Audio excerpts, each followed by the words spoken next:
Warner Brothers is gonna make some money with this one, boy.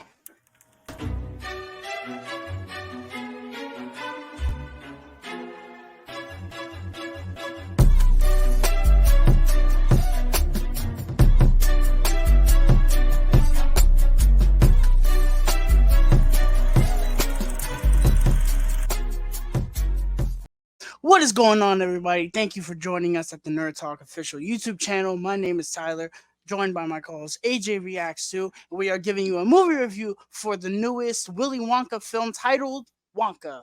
It is directed by the director of the first two Paddington films, stars Timothy Chalamet as the titular character of Wonka, and a huge cast, and tells the, I guess, origin story of Willy Wonka as he voyages to open his chocolate shop and give the world his candy. And that's pretty much all you need to know. So, this is another one of the long list of, hey, you know that one character that people love? Yeah, let's give him an origin story because we need an origin story for everybody. Of course, of course. I was not really excited for this when I heard about this. I was like, this screams the word unnecessary. And Timothy Chalamet was like the flavor of the month, and I was like, okay, I guess he's playing Wonka. All right, man doesn't look like he has a musical bone in his body. Boy, was I wrong. And I don't know. It just the concept of another Willy Wonka movie. I was like, we already had that. It's not good at all. It's actually kind of terrible. So I didn't really want to revisit this again. And then I saw the trailers and I was like, yeah, this looks kind of good. I'm not gonna lie. It looks like a perfect movie for when they're releasing it. And if anyone's gonna go see one movie in the Christmas season, it's not gonna be that superhero movie that's coming out. It's gonna be this one. I'll tell you that right now. So walking in, I was actually very excited, and especially with the reviews, everyone was like, "Yeah, it's a lot of fun." And walking out, I can say I had a absolute blast watching Wonka. I thought it was a lot of fun. It had a great tone of fun and energy. The movie just made me happy the whole time, and that's all I wanted. That's all the first Willy Wonka does. That's all I wanted it to do, and I think it succeeded. I thought it was a great musical, and I think that this is going to make a lot of money in the Christmas season, and I could see a lot of kids really liking this and being like, "Hey, I'm gonna go watch the other Willy Wonka movie now," and they'll probably think it's boring and dated, but hey, at least they watch it. At least they won't grow up to be 21 without having seen it. Anyway, AJ, what did you think of Wonka? All right. So going into it, well, basically when it was announced, I was just kind of like, okay. I never really got into the Charlie and the Chocolate Factory, Willy Wonka and the Chocolate Factory. I never got into those two movies. So, like when they announced this, I was like, okay. And then they announced Timothy Chalamet, and I was like, I'm kind of a fan of Timothy Chalamet, but I don't know like how he's gonna work well in this role. Like I was very skeptical about that, and I was very unaware that it was gonna be a musical. So when like that happened, it shocked me. But nevertheless, like when I heard about that, I was just like, I'm not really into the franchise. So, it didn't really, do a whole lot for me. Then the trailer dropped and I was rather optimistic about it. It looked pretty good, looked fun for what it was.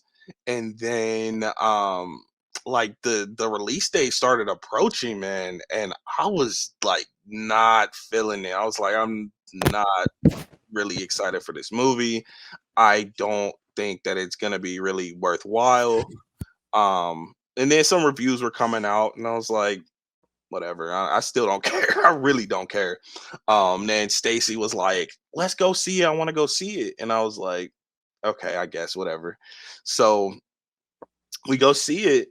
We actually caught a later showing last night of it, and it was surprisingly fun. Like I thought it was like really fun. Like yes, the trailer looked cool, but I sitting there, I was not expecting to have as much fun with the film as I did. The musical numbers were fire. Timothy Chalamet stole the show. All the characters were likable and funny and fun. Um, some more than others, but it was it was a fun time, and I think the movie delivered on what it meant to. It wasn't supposed to be better than the original. It wasn't supposed to be better than anything else. It was supposed to be its own thing, and it achieved its own goal. Um, I know one thing it was supposed to be better than. I'll touch on that, but yeah, the one thing that I really appreciated about this movie, again, I saw the Chocolate Factory movies for the first time the week of release. I enjoy Willy Wonka. It's not a classic to me, but I really liked it a lot. And Charlie and the Chocolate Factory is terrible in my opinion. I thought it was a miserable, boring disaster, and that's what happens when you get the director of Batman Returns to direct a remake of Willy Wonka. Two totally opposite tones. But I thought this accomplished pretty much everything that movie failed at. Is that it was fun, it was energetic. I had a smile on my face 95% of the time of this movie, and that's what I wanted to go into this movie and just have time with it, and that's exactly what happened. The musical numbers in this movie I thought were great. There's one in the beginning that's awesome. The one in the second act, which is like the big crescendo of this movie, was phenomenal. I loved it.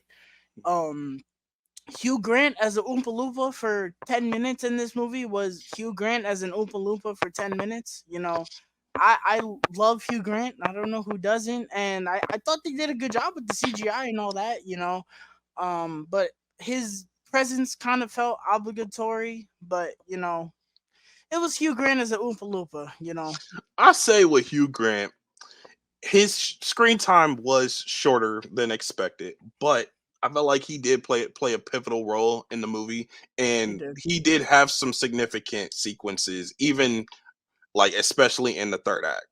And Yeah. yeah, so I don't know, Um, like he did have a short amount of time, but I will say that Hugh Grant, he had an important role here. the side characters I all enjoyed very much. You have these so essentially what the story of the movie is, he gets roped into this, like, did this couple like cons him into owing them money, and so he has to work in this mailroom, and that's where he befriends all these characters, and they all get in on his business and split the profits. And I was waiting for like this moment where Wonka was just gonna turn into a jerk and be like, oh, I don't need you, I can do this on my own. And that never happened, which I was happy about, because this movie does not need that. I enjoyed the fact that he was friends with these people the whole time. There was never a moment where they were like, "Ah, forget Wonka, forget that Wonka chump. We don't need him." I'm glad that they kept that sense of family in the movie. I really appreciated that. There's multiple villains in this movie, if you will, and I thought they were hilarious and stupid, and they went with the movie. Olivia Colman plays such an over the top character in this movie. I loved it. um Tom Davis is also hilarious in this movie. There's a running joke with him and his legs. We'll say that The thigh, that the thigh gotta show some thigh. that I thought was great. Keegan Michael Key, he plays this over the top character, and I enjoyed him. The pacing in the movie I thought was very well done. There wasn't a moment really where I was like, ugh, okay, let's get going. Mhm. I thought the movie moved very fast. I didn't look at my phone once throughout the whole movie, which I can't remember the last movie that happened for. Probably the one that I saw yesterday, which we'll be talking about on Friday or Saturday. But the movie just, it moved, and it just had so much energy. My only real complaint was that the third act kind of didn't really match the energy of the first two acts, and it kind of felt like something I've seen 18,000 times before. And it also has that stupid prequel trope that I hate where they tease a character that we know will not die dying in a prequel. It's like, dude, I'm not stupid.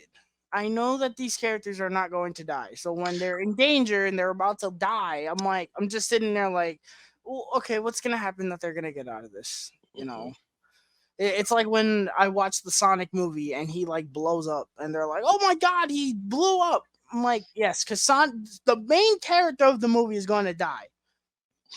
Like, come on, You got to have some excitement in the end. excitement. But the movie was also directed very well. I have not seen the Paddington movies. This made me want to watch those movies because I've heard they're very good, and this is in line with those movies. So I think of the three Warner Brothers films that are coming out this month, I think that mostly everyone is going to go see this movie, and I think they should go see this movie because I don't think Aquaman is going to be worth anything, and nobody really knows the color purple even exists. So I think this is the perfect movie for families to go to. I know taking an entire family to the movies is an arm and a leg at this point, but if you were saving like that one trip for the year and you haven't done it yet, use it on this movie because I think this movie deserves it. I thought it was great. I thought it was a nice little addition to this franchise, and you know, will they make another one? Like I said, I could see this movie making money. This movie did make a lot of money this weekend. Do I want them to? Not really. I think this movie goes very nice with the original Willy Wonka. But yeah, I highly recommended it. My final score for this movie was a 4.5. I really liked it, and I'm looking forward to watching it again. No question. Yeah. Something about this movie, I know a lot of people can't relate, but for me, it took me a minute to really get into the story. Like everything that was going on with Olivia Colman's character and stuff like that being introduced, I was watching it and I was, kind of like, okay, okay, okay. What's when are we, getting there? And then as soon as something happens, like in the end of the first act, beginning of the second act, I was completely sold. The music was fire and it was a lot of fun. Scrub that I was like That was dope. I was like, doing that in the theater in the seat and So stuff like that. man, when Hugh Grant came out and whipped out that flute, forget it. I was turning up. I was in it. Yeah, I yeah, was in so it. I yeah, other than it taking a little bit of time for me to get into it, and the third act being kind of formulaic, it was a lot of fun and it delivered on what it was intending to deliver on, which, it's just supposed to be a fun, whimsical type of movie. It's not supposed to break a whole lot of new ground or anything like that, and it achieved that. And by the end of this movie, walking out of it, I had a smile on my face. Walking out of it, Stacy and I, my wife and I, we both enjoyed it quite a bit. Had some fun, and like Tyler said, this is a Christmas watch. It has those emotional sequences. It has that family element. And if you want to take your family out to the theater on Christmas or around Christmas, this is the perfect film to do that. And my final score, I guess out of 10 is going to be a solid 8. Yeah, that would be my score too. Mhm. Thank you Or guys for tuning 4 out into of this. 5. Sorry. Yeah. Thank you guys for tuning into this review. If you have not already, please leave a like on this video, subscribe to the channel, turn on the bell for all notifications for future Nerd Talk movie reviews as well as live streams. We will be back not this Wednesday, but next Wednesday doing a live spoiler talk for Aquaman and the Lost Kingdom. It will be our final Nerd Talk of 2023. So once again, also follow our Instagram page. We are updating it every single day. And we are out on this one. Everyone, stay safe, man.